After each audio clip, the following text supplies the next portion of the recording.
Notre sujet d'aujourd'hui est la musique. Nous avons décidé de traiter ce sujet car nous recevons sans cesse des messages qui disent que la musique c'est haram et qu'il faudrait qu'on enlève les fonds d'instruments présents dans nos vidéos. Nous allons essayer de vous apporter des éléments de réponse par rapport à ce sujet.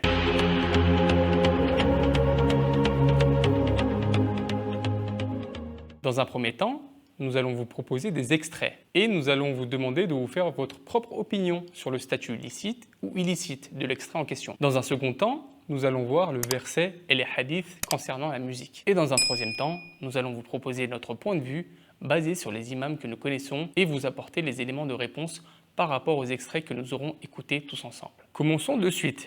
La musique est divisée en 3 catégories. Il y a le chant, donc on n'utilise que la voix humaine, la chanson, quand on rajoute une mélodie en arrière qui est composée généralement avec des instruments, et le son, où on garde une mélodie sans parole. Commençons par un premier extrait, où je vous propose que des paroles. Et je sais qu'Iblis ne veut pas me voir m'en tirer. Faut que je m'éloigne de tout ça. Attends, stop, laisse-moi le relais. Je vais leur expliquer c'est comment le délire. 2 semaines chrono, il connaît le délai. Sinon, on viendra le chercher pour salir. Evry, tu connais, ça c'est la son mais. Rivalité, on a grandi dedans. Bibi la journée, chercher la monnaie. Les cheveux poussent plus, on n'a pas vu le temps. Il est temps que la maille rentre, on a trop serré la ceinture. Tout est gris dans le standard et ça pue les condés dans le secteur. Dans l'enveloppe, il n'y a que du vert, vert, vert. On est les gérants du Center, le SAL est nécessaire pour mettre la famille au OP, au ouais, et dans la ville, je revends le cannabis, maman ne le sait pas. Peut-être que certains ont reconnu, c'est des paroles d'une musique assez connue apparemment. Vu que je n'écoute pas de musique, c'était compliqué pour moi de trouver des paroles plus ou moins compréhensibles et qui ne comportent pas d'insultes. En tout cas, je rejoins les propos d'un imam qui dit que les paroles des chansons, vous pouvez les lire à un enfant de 7 ans. Il ne comprendra pas tellement c'est du n'importe quoi. Faisons le test. Mohamed Emin, tu peux venir?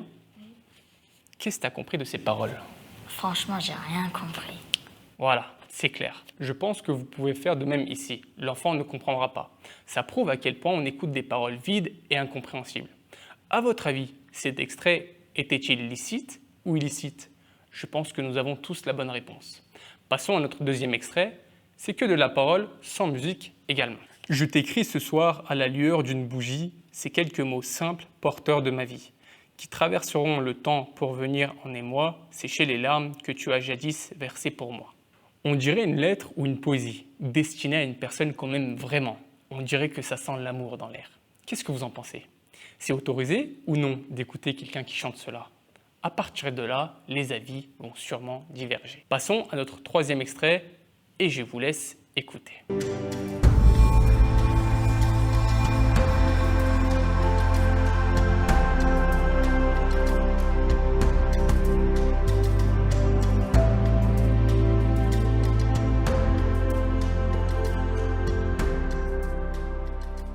On entend une mélodie apaisante et sans parole, n'est-ce pas? Est-il autorisé d'écouter des fonds de musique en islam? Je ressens des avis mitigés concernant les instruments de musique. Sauf qu'aujourd'hui, on connaît des personnes qui peuvent faire le son des instruments avec leur bouche. Vous savez tous de quoi je parle. Vous avez sûrement déjà entendu parler ou même écouté du beatbox. Voici donc notre 4e extrait.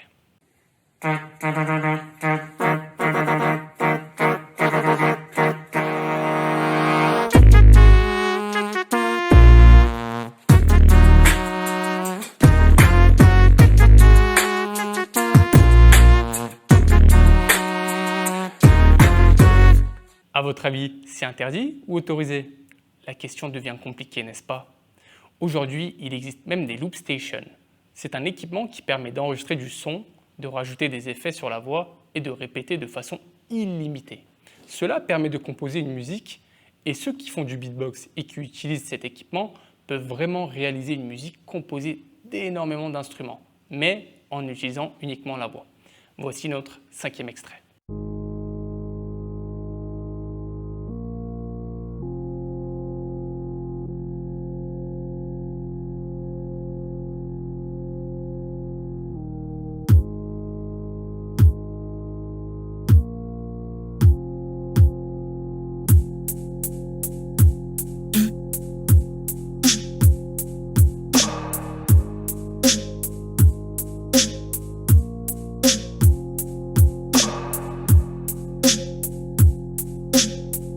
C'est impressionnant ce qu'on peut faire avec la voix et un enregistreur, n'est-ce pas? Aujourd'hui, il existe également des beatmakers qui produisent du son sans instrument. Le tout est totalement virtuel. Même s'il a besoin d'une note instrumentale, il réalise ça avec son ordinateur, qui simule un instrument virtuel. Donc il peut obtenir ce qu'il souhaite à la note musicale prête. Voici notre 6e et dernier extrait.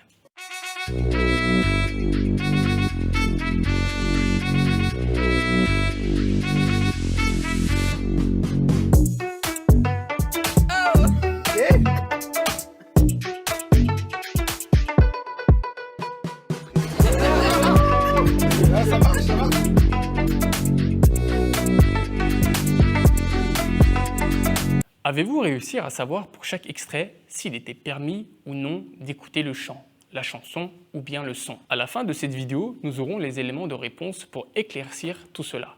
Maintenant, voyons tous ensemble l'avis des savants avec les preuves sur lesquelles ils se basent. La majorité des imams appartenant aux 4 écoles juridiques penchent sur le fait que la musique est haram. Il y a cependant quelques instruments comme le daf ou autres instruments similaires qui sont autorisés en fonction des différentes versions rapportées dans les récits. Le grand imam El-Ghazali, dans son livre La revivification des sciences de la religion, détaille tout cela.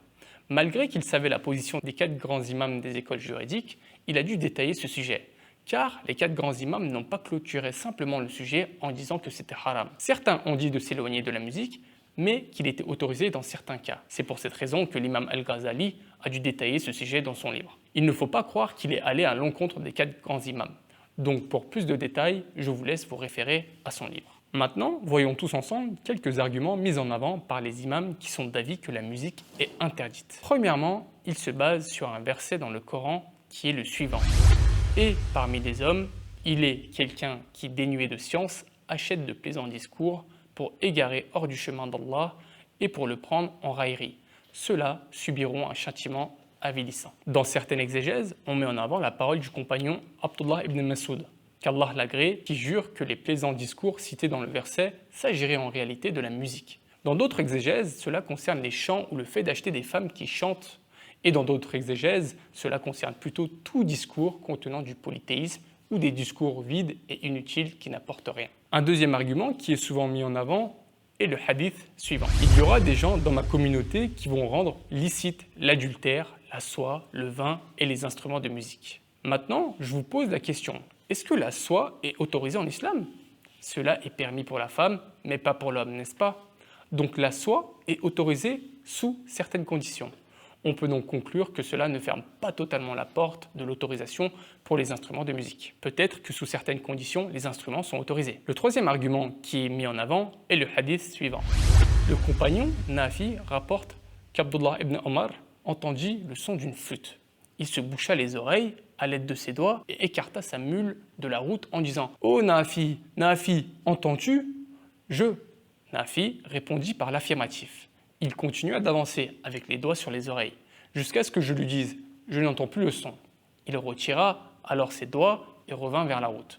Il dit alors « J'ai vu le prophète Mohammed faire la même chose lorsqu'il a entendu la flûte d'un berger ». Dans ce hadith, on remarque qu'Ibn Omar fait comme le prophète. Mais on ne sait pas si le prophète avait demandé à Ibn Omar de se boucher les oreilles ou s'il avait essayé d'avertir le berger qui faisait de la flûte. Ici, on remarque que Nafi continue d'écouter la flûte et que Ibn Omar bouge ses oreilles et dévie son trajet, sans essayer d'avertir celui qui fait de la flûte et sans demander à Nafi de boucher ses oreilles. Connaissant le caractère de Ibn Omar, on sait qu'il aurait agi comme le prophète et il aurait averti si cela était nécessaire. S'il n'y avait pas eu d'avertissement, c'est peut-être que cela est déconseillé, mais pas interdit. On verra un comportement similaire du prophète dans un hadith que les imams qui sont d'avis que la musique est autorisée mettent en avant.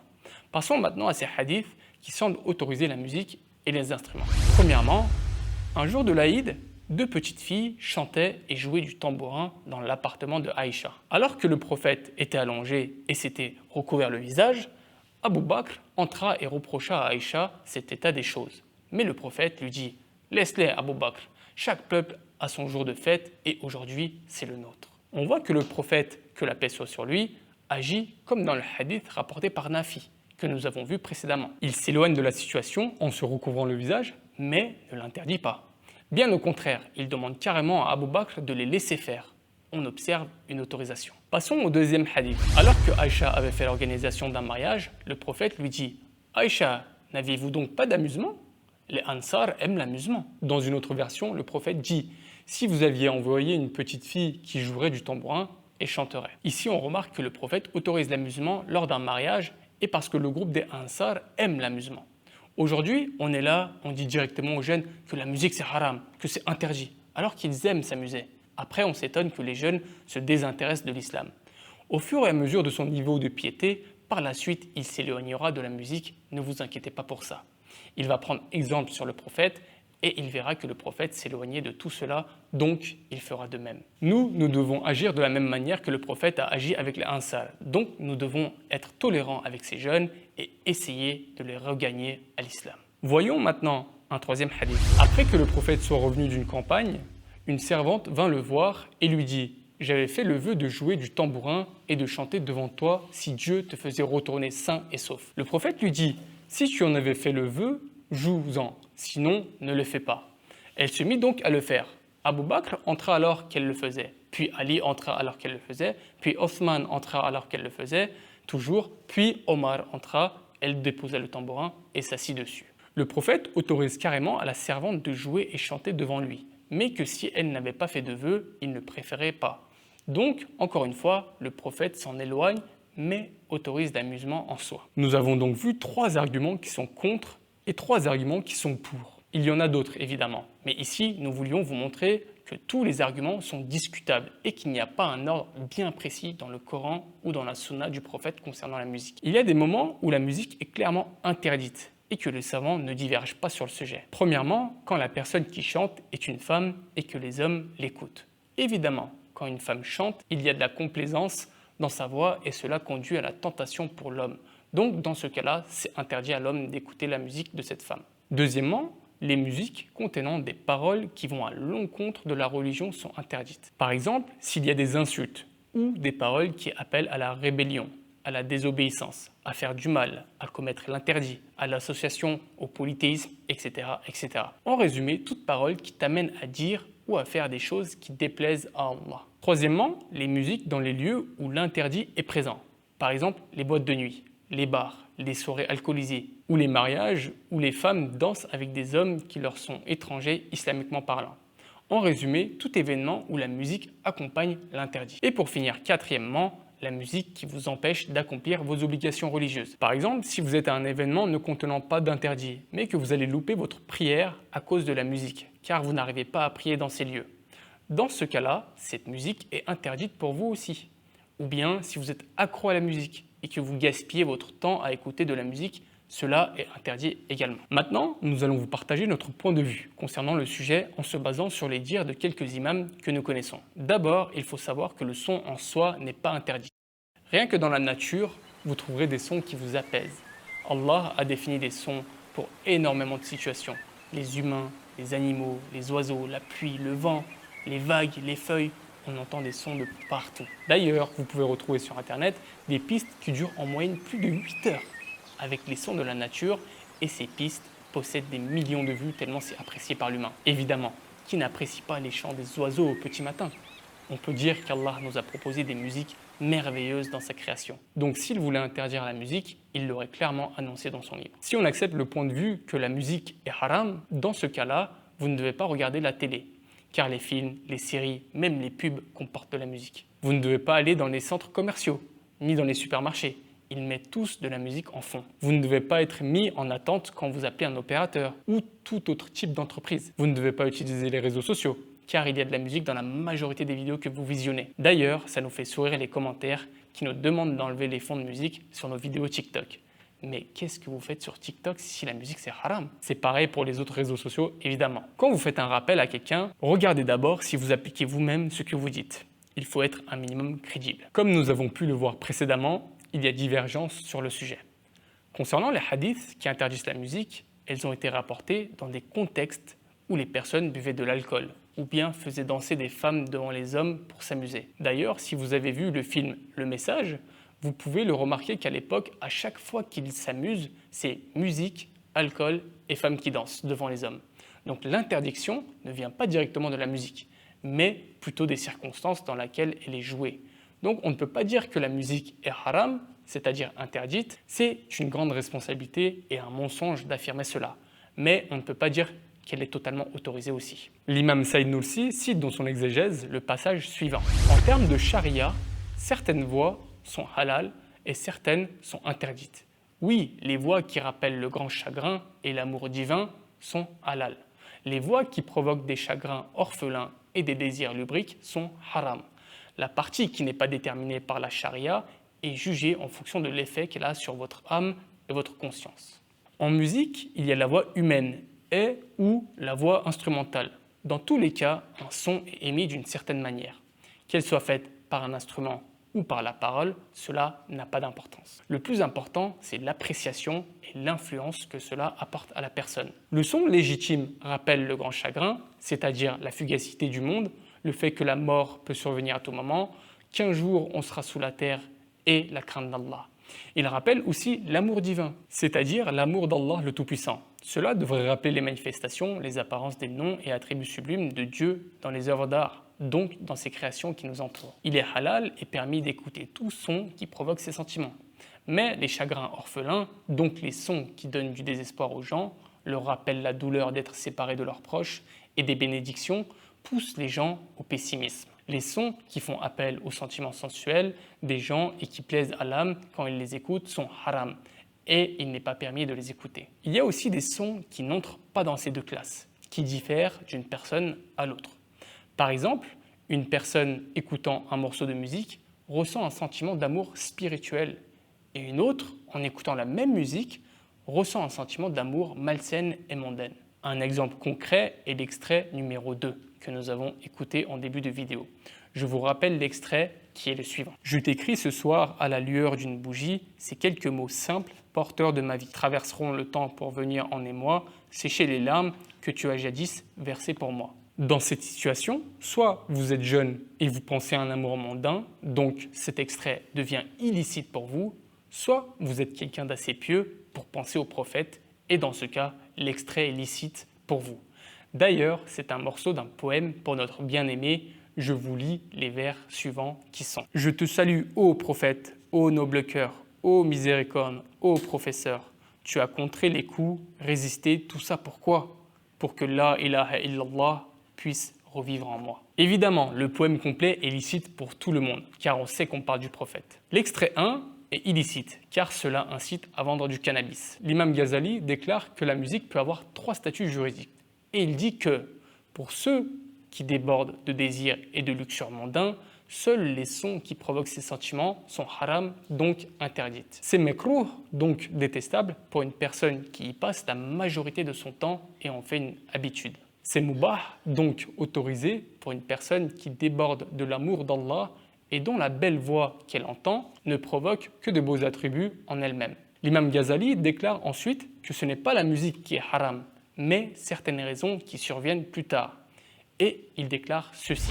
S'il y a une femme qui chante et que l'auditeur a peur que la voix d'une femme éveille son désir, c'est haram d'écouter. Ici, l'interdiction du haram vient de la voix de la femme, pas de la musique. Si les paroles d'une chanson sont mauvaises et contraires à la croyance et à la morale islamique, il est interdit de la chanter ou de l'écouter avec ou sans musique. Donc, les extraits 3 à 6 sont soit détestables, soit autorisés, en fonction de la situation dans laquelle on se retrouve à les écouter.